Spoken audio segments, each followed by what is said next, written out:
Gasper, we played that Elliott Wolf cut. Murray played it off the top. Elliott Wolf being asked about Travis Hunter, to which he replies, Matt Gro has gone out twice and done scouting reports on Travis Hunter. How do you read that whole comment, that whole response? Yeah, I mean, for me, it's alarming that Matt Gro is still that involved in the operation. And he's not the only one doing a scouting report, but it's a very unusual situation here with Matt Gro, because remember, when Belichick was here, he was essentially Elliott Wolf. He was the head of the player personnel department. And when the Crafts were talking about things being more collaborative and talking about having a more collaborative feel to the draft, a lot of that was aimed at Matt Gro. So now, not only is he not the number 2 guy, he might not even be the number 3 guy at this point. I mean, you bring in Ryan Cowden, Alonzo Highsmith is a confidant of Elliott Wolf, and he's still here. And he still has some sort of role, and he's showing up at the Senior Bowl. He's part of that contingent, and he's part of the contingent at the Combine. I know you guys had Bedard on Tuesday, and he sort of, poo-pooed any discussion of Matt Gro, and I just disagree with him on that. Yeah, can I tell you what Matt Gro's role is and why he's still here? I can't. But it's okay to say you don't know. You don't have to finger wag us. Love you, mean it, Greg. You don't have to finger wag us about Matt Gro. And Greg went on about the people who are more influential in the organization than Gro, and he was right. Those people he listed, but he also listed Patrick Stewart, who was the director of pro personnel, and then 2 days later was gone because he went to Nebraska. He got an offer that he couldn't refuse to be the GM. So I do think it's sort of incumbent upon all of us who cover the team, whether you're covering it on a micro level or you're covering it on a 30,000-foot level, like someone like me who's a columnist, we should look more into this Matt Gro thing and just don't be so dismissive of it, because if they have Matt Gro scouting reports on Travis Hunter that they're using, I don't want the guy that crowed about drafting Tyquan Thornton to me and other media members evaluating Travis Hunter as a wide receiver. I'm sorry. And I question why he's at the Senior Bowl and why he's at the Combine if he's just a do-nothing person. Elliott Wolf certainly didn't make it sound like he's a do-nothing person in the organization. And I think you should be concerned about that if you're a Patriots fan or Patriots media member. I am. I mean, I'm with you 1,000% on this. But there's nothing to see here. No, don't worry about it. But yet, you want to get fast, guys. He's the one doing work on Travis Hunter. Okay. It's like now a small red flag on Travis Hunter to me. But this is sort of what I've talked about. So the scouting trips and the scouting reports were compiled during the year, during the football season. Yes. When Gerard Mayo was still the coach and Elliott Wolf was still the director, I guess he still does have final say. He still has the same title. Technically. I know you keep trying to diminish him, and you can keep being wrong on that, but go ahead. When he had a different role. Wow. When he had a different role. So they can't go back in time and go scout him at Colorado. The guy that was here, getting on the plane and going out to Colorado, you got to use what he had. Or, and that's generally what's done. I mean, even these teams, you tell me, Chris, like the teams that have gotten rid of their GMs and did early in the season, did they let go of their whole scouting department? Or did the scout that go to Alabama or Texas Tech and write up the report on the cornerback, is he still there to, put the binder on the table and say, this is what we scouted? Yeah, but that would have applied to last year's draft class, Felge, not this year's. Because no. If you don't, this year's draft class, you're scouting last college football season. So what I'm saying is, but let's just do a little math. I know this is not a strong suit of the show. It's not my strong suit either as a journalist. But again, Elliott Wolf, came in. So this would have applied last year because you normally keep people through May.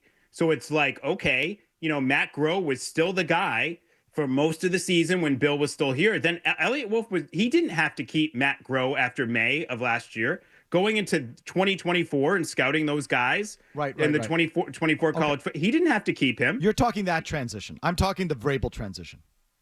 Okay.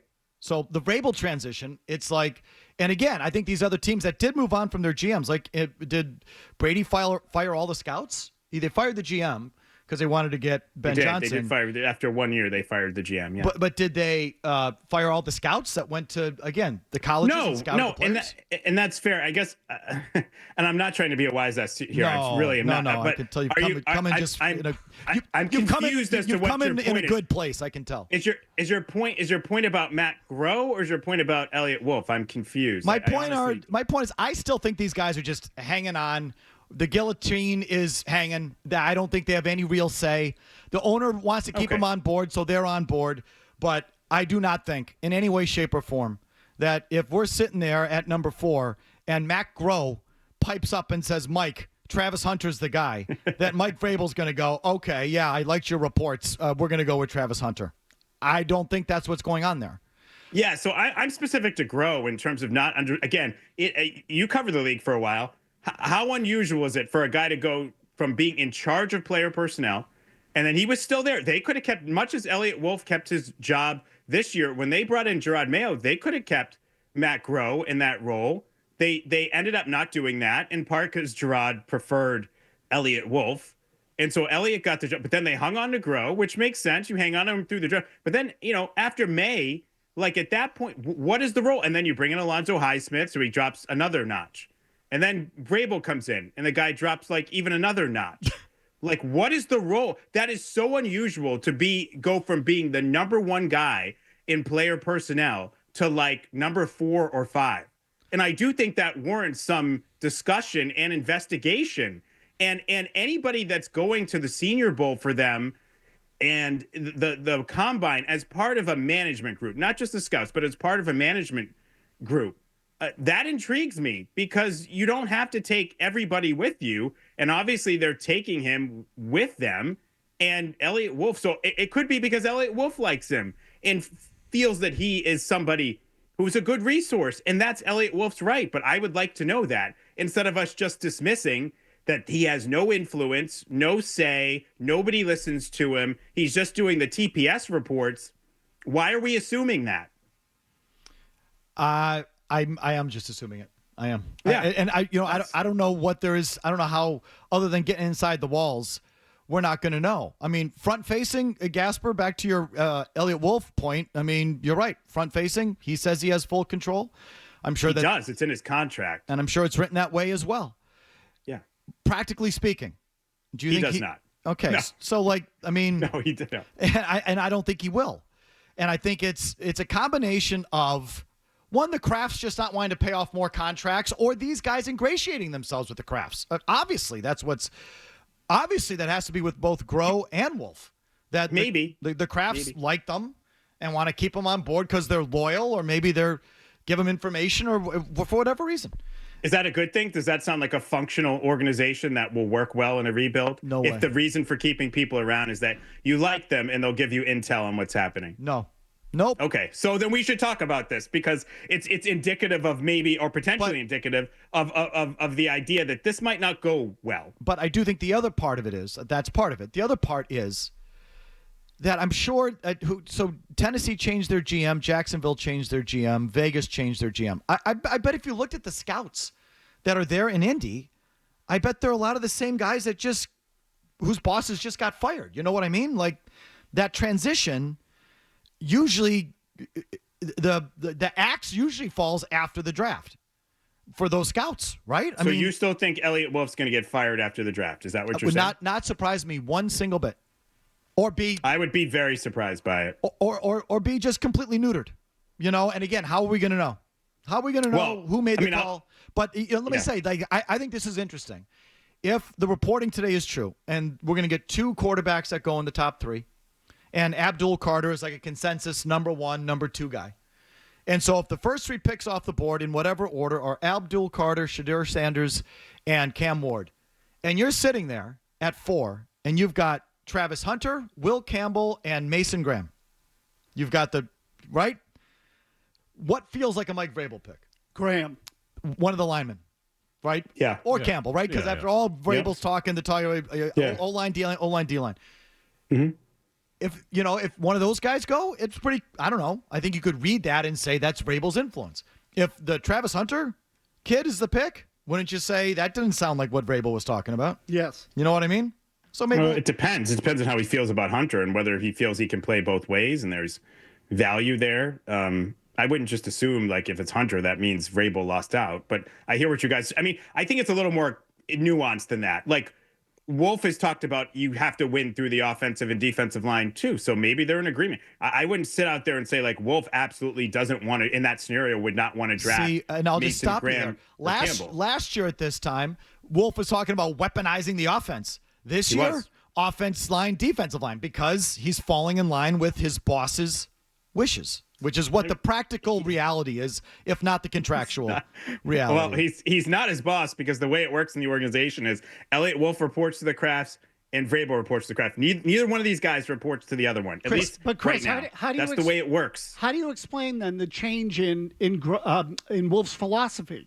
Because a year ago he did say weaponize the offense. Now all of a sudden, Yes, he did.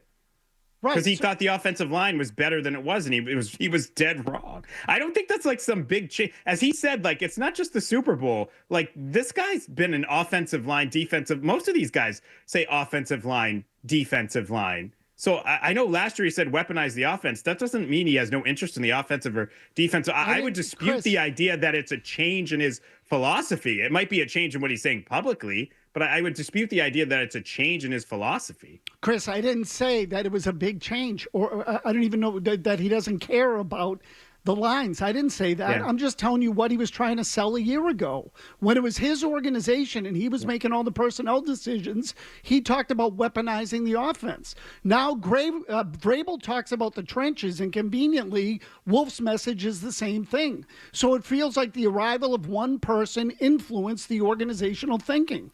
Is that wrong to think that? No, it's not wrong to think that. I just think that's an overly simple way of looking at it. Well, I'm a simpleton, Chris. What can I tell you? Me too. And I ask rhetorical questions, so that doesn't fly either. I decided you two should just talk to yourself and have a little a-hole convention is what you should do. Chris, Seriously. did you watch? You can think it, You but I can think both- less of you. You can both stick your heads up your ass as far as I'm concerned. Chris, so I know you watched and heard Elliott Wolf when he hit the podium the other day. Yeah. I think he was borderline in tears. Like, did you watch it, Murray? Yeah, I've seen. Like, he was so shaky when he began his thing the other day. I didn't get that at all from that. Oh, I thought one of two things. Either he was running late and he had to literally jog down the hall to get there in time because he was out of breath, or he was like shaken up. Go look I'll have to rewatch it. I mean, I've seen a bunch of the clips from it. I didn't get that out of it. Oh, I'm not the only one who said that. He looked shaky. Another way of saying the man did not sound like a guy that's in command and this is my show. It sounded like a guy who's been knocked down a peg and now I'm answering to someone else and I got to get in line and take responsibility for last year. And that's the way the whole thing sounded to me. So I know it's on paper. And it is dangerous. If it's on paper, then it's on paper. And like you're sort of inviting a problem. But I think for all intents and purposes, I don't worry about Elliott Wolf and Matt Gro. I don't. It's annoying that I have to listen to them and see them and look at them after the horrible job that they did. But I don't think that they're a factor. I really don't. Yeah, maybe you're right. I don't know. I just think if, the ownership wants this a certain way and they ultimately want Elliott Wolf in the organization, I can't just say that doesn't matter. Because at the end of the day, the one thing I do know is that they're not going to go fully back to the Bill model where it's like some head coach is dictating every move to them. They're not ready for that. This is closer to that, certainly with Vrabel, but they're not going to go back to that. And so if they feel like they need a voice in the room or there's someone that they like what that person is doing in terms of overhauling the scouting system and the scouting department and the progress that's being made, then that person is a stakeholder. They might not be in charge. They might not be the CEO, but they're a stakeholder. And if they have the ear of ownership, you can't just convince me that that's irrelevant and doesn't matter.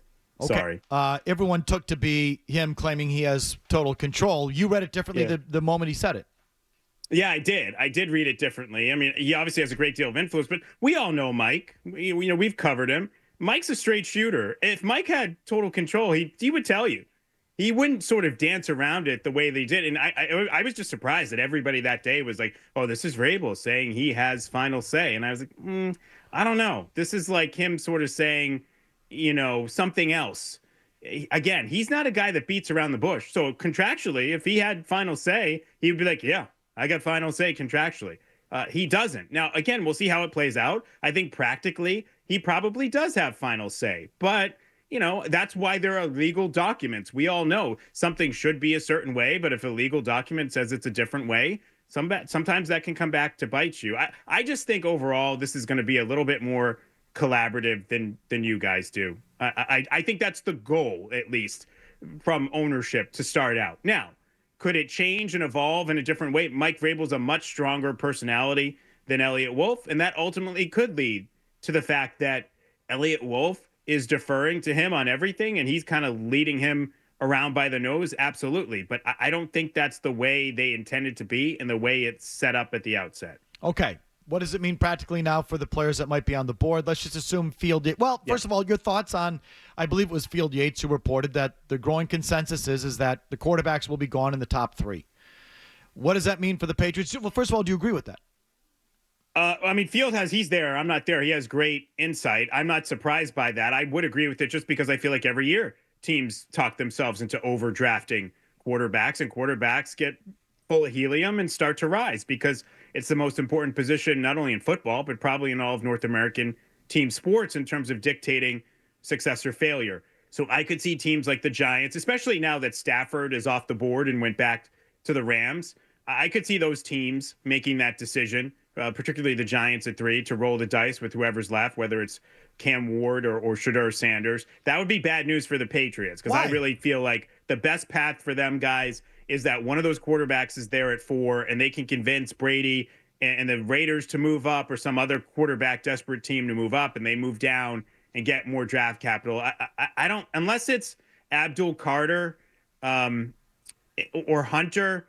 And even then on Hunter, I'm still not sure. I feel like his real value is that he can play both ways. I'm not sure that I want them to stay at 4 and pick somebody, and that I feel like there's somebody really worthy of 4. So that's interesting. I was going to say the quarterback's going high helps the Patriots because the better player drops, but you don't think there's necessarily that better player that's worth winning. I mean, if it's Carter, if it's Abdul Carter, it absolutely helps the Patriots. I'm just not as high on. I like Hunter. He's a unique player. What he was able to do at Colorado was incredible.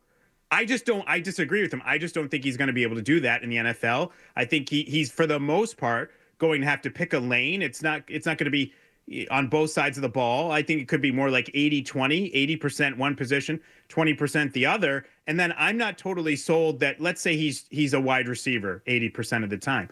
I'm not sold that wide receiver that you're getting is Julio Jones, AJ Green, Justin Jefferson type of caliber. I think it could be a step down from that. And then you look at it and say, well, okay, is that guy really worth going at number 4 overall? And some of that is based on, refresh us, right? You talked to a wide receiver, prominent ex-wide receiver that didn't love his tape, right? At the Super Bowl? Yeah, didn't lauded his football IQ, but thought that some of the route running needed work and that it wasn't terribly high level or intricate route running. Again, he did laud him for his football IQ.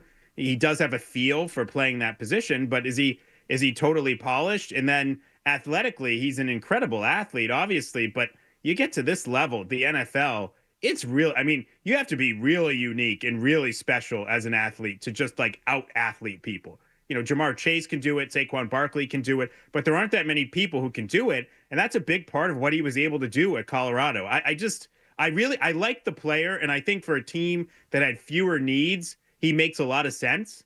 But the Patriots are in a position where it's like whatever they draft needs to be a home run type of player. Can't help that he's got that Matt Gro taint on him now, too. I was out there scouting him. You like two-way guys? He's a two-way guy. So, Chris, if it's Will Campbell or Mason, if it's O-line, D-line, what concerns you more? Mason Graham at 295 or Will Campbell at 32 7/8 with the arm length? Probably Mason Graham at 295. I think it's not terribly light, but it's a little bit light. Mason Graham, I think is an excellent prospect. But again, is he Aaron Donald? Is he Jalen Carter? I don't think he is.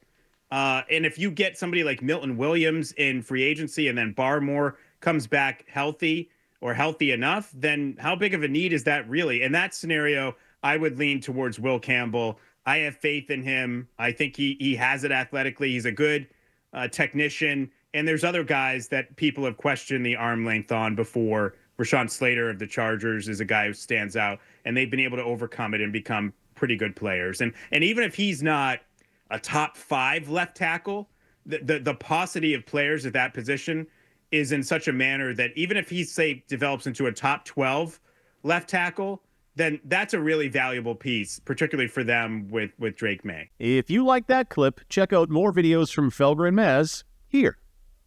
For more Patriots analysis and opinion, hit this playlist. And for all the latest from the Sports Hub, download the app at 985thesportshub.com.